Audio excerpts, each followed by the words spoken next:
என்ன காரணம் அந்த அடாவடி கட்டணம் அப்படிங்கறத நம்ம முதல்ல பார்க்க வேண்டிய விஷயம். இந்த சுங்கச்சாவடியோட மேற்கூடை வந்து சரியான பராமரிப்பு இல்லை. இப்ப ஒளிப்பதிவாளர் சந்தோஷ் காட்டக்கூடிய காட்சிகளை பாருங்க. இதுதான் இந்த சுங்கச்சாவடியோட மேற்பகுதி. இந்த மேற்பகுதியில் பக்கவாட்டில் பார்த்தா உங்களுக்கு தெரியும். அது வந்து ஏதோ தார்பாய் போட்டிருக்காங்கனால நினைச்சிடக்கூடாது. முற்றிலும் திரும்பு பிடிச்சி எந்த நேரத்திலையும் விழக்கூடிய சூழ்நிலையில தான் இருக்கு. அதே நேரத்தில் அது பக்கத்தில் பார்த்தோன்னா பச்சை கலர்ல ஒரு போர்டு இருக்கு. 6ல அதாவது லைன் 6 லைன் 5 அந்த மாதிரி எல்லாம் மென்ஷன் பண்ணிருப்பாங்க. அதை நாம ஏதோ வந்து புதுசா இரும்பு வச்சிருக்காங்க அப்படின்னா அதுவும் கிடையாது. அது வெறும் பிளக்ஸ் போர்டு. பார்க்கறதுக்கு தூரத்துல இருந்து பார்க்கும்போது பளபளன்னு தெரியும். ஆனா அந்த பளபளப்புக்கு பின்னால திரும்பு பிடித்து போன ஒரு ஷெட்டு தான் இந்த சுங்கச்சாவடி. இப்ப காட்டக்கூடிய இடம் பாருங்க. இந்த ஜூம் பண்ணி காட்டினா ஏறக்குறைய ஒரு 500 மீட்டர் தூரம் வரைக்கும் நம்ம போவோம். ஆனா இந்த 500 மீட்டர் தூரம் வரைக்கும் எந்தவித அறிவிப்பு பலகை, அதாவது பச்சை கலர்ல ஒரு போர்டு வைக்க வேண்டிய கடமை சுங்கச்சாவடிக்கு உண்டு. அதுவும் தேசிய நெடுஞ்சாலைக்கு உண்டு. அதாவது எந்தெந்த வாகனத்துக்கு எவ்வளவு கட்டணம் வசூல் பண்ணணும் அப்படிங்கிற ஒரு விவரத்தை வந்து குறிக்கிற விதமா இந்த இடத்துல எந்த விதமான போர்டும் இல்லை. இங்க சுங்கச்சாவடியில இங்க ஒரு இயந்திரம் வச்சிருக்காங்க. இந்த டோல் இப்ப டோல் க்ளோஸ் பண்ணிருக்காங்க. என்னடா அப்படின்னு கேட்டு விசாரிச்சா இந்த இயந்திரம் அப்பப்போ பழுதாயிடுமா. பழுதாயிடுச்சுன்னா இந்த இடத்துல வந்து கட்டணத்தை வசூல் பண்ண முடியலன்னா இந்த ரோட வந்து ட்ராக் வந்து க்ளோஸ் பண்ணிடுவாங்க. அடுத்ததான் நம்ம பார்க்க போறது வந்து பாத்தீங்கன்னா சாலை எந்த மாதிரியான சாலையெல்லாம் இருக்குன்னு நம்ம பார்ப்போம். ஃபார் எக்ஸாம்பிள் ஒரு டோல்கேட் எப்படி இருக்கணும்ன்றத பாருங்க. இந்த மாதிரியான ஒரு புவர் மெயின்டெனன்ஸ், இவ்வளோ டிராபேக் வச்சுக்கிட்டு இந்த சுங்கச்சாவடியில கட்டணத்தை வசூல் பண்ணிட்டு இருக்காங்க. அதுவும் அடாவடித்தனமான கட்டணத்தை வசூல் பண்ணிட்டு இருக்காங்க. இந்த தேசிய நெடுஞ்சாலை அப்படின்னு ஒன்னு எடுத்தா ஒரு டோல்கேட் வைக்கிறோம்னா அதுக்கு சர்வீஸ் ரோடு வைக்கணும்.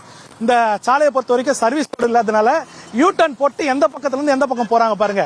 இப்ப மதுரவாயில இருந்து ஒரு வாகனம் வேகமா இந்த டோல்கேட்டை நோக்கி வருது அப்படின்னா அந்த வாகனத்துக்கு குறுக்காலே வந்து இன்னொரு வாகனம் செல்ல வேண்டிய சூழ்நிலை ஏற்படுது. இந்த சுங்கச்சாவடியில முக்கியமான விஷயம் கழிவறைன்னு ஒன்னு இருக்குனுங்க. இந்த ஏரியா முழுக்க நம்ம சுத்தி பார்த்துட்டோம். எந்த இடத்துலயும் கழிவறை ஒண்ணு அப்படின்னு இல்லவே இல்லை. ஒரு நாளைக்கு 15 லட்சத்துக்கு மேல வந்து வசூல் பண்ணக்கூடிய இந்த சுங்கச்சாவடியில பாருங்க 2 பாத்ரூம் வச்சிருக்காங்க. இந்த 2 பாத்ரூமோட பூட்டு நிலைமை பாருங்க. பூட்டு போட்டு வச்சிருக்காங்க.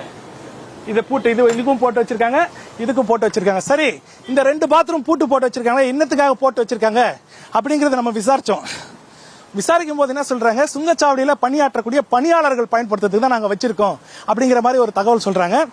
ஒரு டோல்கேட்டை ஒட்டி ஒரு பேருந்து நிறுத்தத்தை கொடுத்திருக்காங்க. இந்த பேருந்து நிறுத்தறதுலாம் எல்லாரும் பேருந்து நிறுத்திட்டு போகக்கூடிய சூழ்நிலை ஏற்பட்டிருக்கு. சோ இப்போ இதுல பாத்தீங்கன்னா இப்போ ஈவினிங் டைம், அதே நேரத்தில் இரவு நேரத்தில் வந்து மப்சல் வாகனங்களும் இதே இடத்துல தான் நிக்க வச்சுட்டு போறாங்க. அப்படி நிக்க வச்சுட்டு போகும்போது பாத்தீங்கன்னா இந்த ரோடு முழுக்க போக்குவரத்து நெரிசல் ஏற்பட்டு முற்றிலும் இந்த சாலை வந்து முடங்கக்கூடிய சூழ்நிலைக்கு தள்ளப்படுது. ஒரு டோல்கேட் அப்படின்னா என்ன பண்ணுவாங்கன்னா ஒரு 3 நிமிஷத்துக்குள்ள இந்த ரூட், அதாவது டோல்கேட்டை கிராஸ் பண்ணிட்டு போன வாகன ஓட்டிகள் அப்படி பண்ண முடியாம போயிட்டாங்கன்னா அந்த 3 நிமிஷம் கடந்து அதுக்கப்புறம் தாண்டதுன்னா சுங்கம் வசூல் பண்ணக்கூடாது. அதை உண்மையிலே இவங்க மெயின்டைன் பண்றாங்களா என்ற ஒரு கேள்வியும் வருது. அதே நேரத்தில் ஒரு டோல்கேட்ல ஒரு கார் நிக்குதுன்னா 10 செகண்டுக்குள்ள டோல் ஓபன் ஆகி க்ளோஸ் ஆகணும். இந்த விஷயங்கள்லாம் இதுல இருக்கா அப்படிங்கறத கேள்விக்குறியா இருக்கு. இந்த பிளாசாவுக்கு இதுதான் அலுவலகன்றாங்க. இந்த ஒரு ஷெட், அதாவது கண்டெய்னர் ஷெட். இந்த கண்டெய்னர் ஷெட்டை போட்டுட்டு தான் இங்க இந்த அடாவடி வசூலை வந்து மெயின்டைன் பண்ணிக்கிட்டு இருக்காங்க. இதுல யாருக்கெல்லாம் வசூல் போகுது அப்படிங்கறது ஒரு கேள்விக்குறியா இருக்கு. சார், சுங்கச்சாவடியோட பிளாசா ஆபீஸாங்களா? வரலாங்களா? இது என்ன ஆபீஸ் சார்? மந்திரி பாஸ், அங்க ஃபாஸ்டாக் ஆபீஸ்ங்களா? அதாவது இதுவும் ஆபீஸ் கிடையாதான். இதுக்கு பின்னால இருக்கிற இடம் தான் வந்து ஆபீஸ்னு சொல்லியிருக்காங்க. ஒரு ஆபீஸ் எப்படி இருக்கும் சுங்கச்சாவடியில நம்ம பார்த்திருப்போம். பெரிய பிரம்மாண்டமான ஒரு பில்டிங் கட்டியிருப்பாங்க. அது பக்கத்திலே வந்து பாத்தீங்கன்னா டோல்கேட் இருக்கும். சரி, அது பக்கத்திலே வந்து கழிவிடங்கள் வந்து கட்டி வச்சிருப்பாங்க. இங்க பாருங்க, இந்த ஆபீஸ்க்கு போகக்கூடிய சாலையே இதுதான். வர்றாங்களா சார்? மேனேஜர் இல்ல சார். யார் இருக்காங்க சார் ரெஸ்பான்சிபிலிட்டி பர்சன்? தமிழ் தெரியுங்களா சார்? हिंदी मालूम है. आपसे एक बात पूछना साहब, आप नहीं दे सकता है कैसी? अभी हम कैसा दे सकते हैं सर? अच्छा, इसके बारे में एक बात पूछना था. ये टोल अभी करंट में है क्या? किसका पास ये टोल है? ये टेंडर किसने लिया? Eagle infra India limited. कौन सा company? Eagle infra India limited. अच्छा, वो 3 साल के पहले ये टोल खत्म हो गया करके बोल रहा था. अभी भी आप लोग चल रहे है. मेरे को एक जवाब पूछना था. जो यहाँ एंट्री के पहले 1 किलोमीटर के पहले एक बोर्ड रखना था. एक बोर्ड भी नहीं है. इसमें क्या कुछ गलत चल रहा है क्या? नहीं चल रहा है? हमारे इधर से तो कुछ सर, एक्चुअली हमारा क्या है सर, कलेक्शन एजेंसी हम बस रहते हैं सर. हमको टेंडर अलॉट होता है सर 1 साल के लिए. अभी हमको 1 साल के लिए हम इधर है. 1 साल के लिए हमको टेंडर अलॉट हुआ है केवल सर. उसके बाद सारी चीजें. அதாவது இவர் என்ன சொல்றாருனாக்கா, 1 வருஷத்துக்கு மட்டும் தான் டெண்டர்ன்றாங்க. 1 வருஷத்துக்கு டெண்டர் எப்படி வசூல் பண்றாங்க பாருங்க. இதுல வரக்கூடிய வாகனத்துடைய பணம் மட்டும்தான் இவங்களுடைய நோக்கம். மற்றபடி இந்த டெண்டர் எடுத்ததுக்கு அப்புறம் என்ன பண்ணுவாங்க அப்படின்னா, இந்த ஒரு வருஷம் முடிச்சிட்டு அடுத்து வேற ஒருத்தர் டெண்டர் எடுப்பாங்க. இப்ப ஈகிள் நிறுவனம் எடுத்திருக்கதா சொல்றாங்க. சோ ஈகிள் நிறுவனம் எடுத்திருந்தாலும் இதை மெயின்டைன் பண்ண வேண்டிய கடமை யாருக்கு இருக்குன்ற ஒரு கேள்வி எழுது. அடிப்படை வசதியான கழிப்பிட வசதியும் இல்ல, குடிக்க தண்ணியும் வசதியும் இல்ல, எந்தவித வசதியும் இல்லாம இந்த வானகர டோல்கேட் வந்து செயல்பட்டு இருக்கு. இப்படி செயல்படக்கூடிய வானகர டோல்கேட்டுக்கு பின்னால யார் மூலையா, அதாவது இதுல வசூல் பண்ணக்கூடிய பணம் யாருக்கெல்லாம் போகுது அப்படிங்கிற ஒரு கேள்விதான் எழுந்திருக்கு. இந்த பணம் வசூல் அப்படிங்கிறது பாத்தீங்கன்னா ஒரு 2021 வரைக்கும் இந்த டோல்கேட்ல ஆர்டிஐல ஒருத்தர் கேட்டிருக்காங்க. ஒரு நாளைக்கு வந்து 23 லட்சம் ரூபாய் வரைக்கும் வந்து வசூலாகக்கூடிய சூழ்நிலை இருந்திருக்கு. 2021 இருந்து இப்ப 24 வந்திருக்கும். 24ல பாத்தீங்கன்னா குறைந்தபட்சம் நம்ம கணக்கு பிரகாரம் வந்து ஒரு 40 இருந்து 50 லட்சம் ரூபாய் வரைக்கும் கலெக்ஷன் இந்த டோல்கேட்ல எடுக்கக்கூடிய சூழ்நிலை இருக்கலாம். டெண்டர் எடுத்தவங்களோட வேலை என்னன்னாக்கா காசு வாங்குறது மட்டும்தான். அப்ப ரோடு யாரு போடுவாங்கன்ற ஒரு கேள்வி வருது. ரோடு போடாத ரோடுக்கு எது டோல்ன்ற ஒரு கேள்வி பொதுமக்கள் தரப்புல வைக்கிறாங்க. இல்லாத ரோடுக்கு டோலு, அதே நேரத்தில் கழிவறை இல்லாத ஒரு டோல், அடிப்படை வசதி இல்லாத டோல் தான் இந்த டோல் செயல்பட்டு இருக்கு. அதே போல இங்க விபத்து ஏற்பட்டா காப்பாத்துறதுக்கு தேசிய நெடுஞ்சாலை ஒரு சிஸ்டம் வச்சிருப்பாங்க.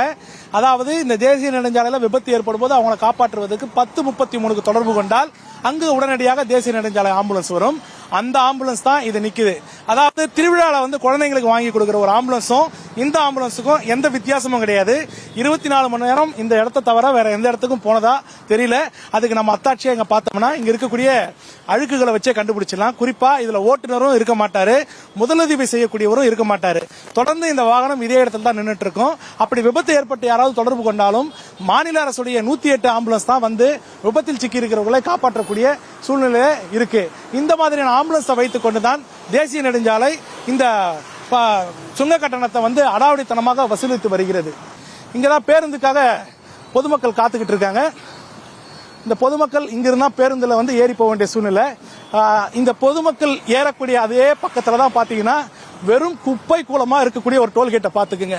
இந்த மாதிரி ஒரு குப்பை கூலத்தை எந்த டோல்கேட்லும் நம்ம பார்த்திருக்க முடியாது. இந்த குப்பை கூலம் இங்க மட்டும் தான் பார்க்க முடியும். இங்க குப்பை கொட்டி வச்சிருவாங்க. இங்க பப்ளிக் ஏறத்துக்கு பஸ் ஸ்டாண்டுன்னு சொல்லுவாங்க. பஸ் ஸ்டாப்னா ஒரு நிழற்குடம் கூட கிடையாது. வெயிலாக இருந்தாலும் மழையாக இருந்தாலும் இங்க பொதுமக்கள் நின்று கொண்டுதான் செல்ல வேண்டும். அந்த மாதிரியான சூழ்நிலையில தான் தற்போது இந்த டோல்கேட் இருக்கு. இன்னொன்னு, இந்த பொதுமக்களை தாண்டி அந்த ஒரு இடம் பாருங்க, வாகனங்கள்லாம் உள்ள போயிட்டு இருக்கு.